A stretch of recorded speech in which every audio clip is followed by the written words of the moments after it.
Hi, I'm Evan Reinheimer. In this video, I'm going to show you an easy and inexpensive way to fix the problem with the Sony ZV-1 camera that makes the view screen totally black when wearing polarized sunglasses. But before I get started, please take the time to subscribe to my channel if you haven't already.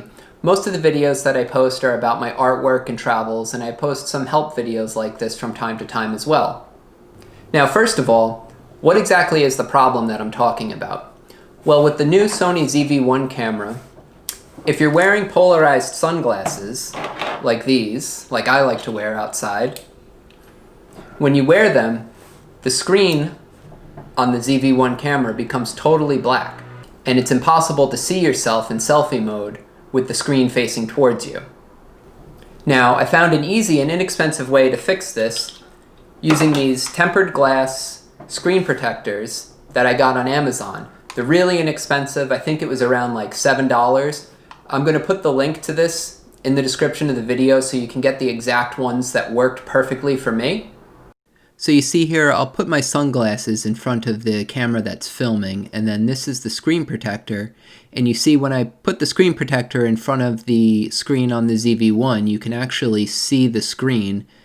So now I'm going to walk you through installing the screen protector on the back of the ZV-1 here. They come in this little plastic container here. There's some wipes there that will help you clean the screen on your ZV-1.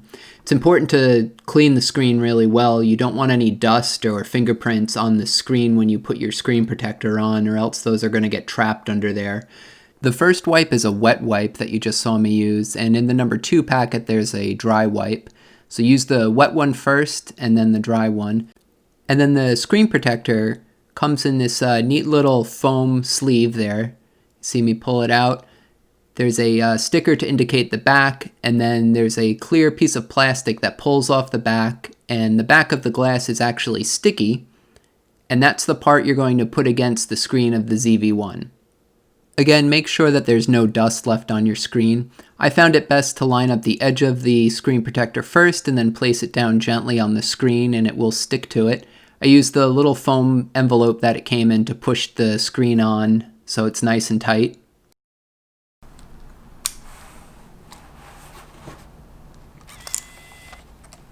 As you can see, the screen protector fits perfectly over the screen on the ZV-1, and it still has touch control, so we didn't lose any functionality by putting the screen protector on.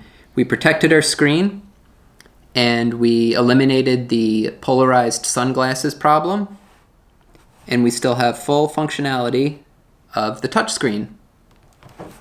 It also still folds up nicely, doesn't add any thickness to the viewfinder on here, and all for about $7. Not too bad. Now that the screen protector is on the ZV-1, you'll see when I put my sunglasses over the camera that's filming, you can actually see the viewfinder on the ZV-1. I hope that helps and that you're able to fix the screen on your Sony ZV-1 as well. I've heard that this same technique also works for the RX100-7. I haven't personally tried it, but I have heard from people that the same screen protector works to make that screen visible when you're wearing polarized sunglasses as well, so you might want to try it for that if you're having the same problem with the RX100-7. As always, thank you for watching. If you enjoyed this video, please like it, and please take the time to subscribe to my channel if you haven't already. Thanks again.